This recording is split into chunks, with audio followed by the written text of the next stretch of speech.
Mercedes Sprinter buvo naujas, mes jį biškutę pardėme, aišku, jis ir toliau naujas.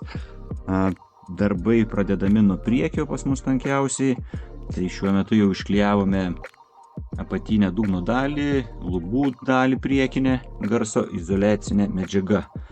Mes jų turime dviejų tipų, kaip šiuo atveju yra lengvita, lengvesnė kaip aš ją vadinu, jinai taip pat 2 mm, bet turi oro burbuliukus.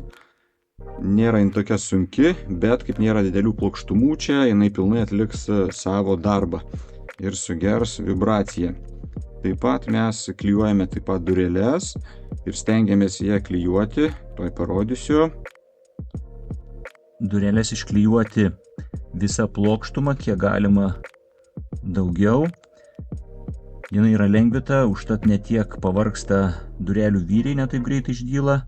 Tai čia vat pagrindinis gal pliusas, kaip aš sakau, gal šiek tiek mažiau sugeria garso vibracijų, bet kaip viską išklijuoja, tai manau, kad ten tikrai ausis to negirdės.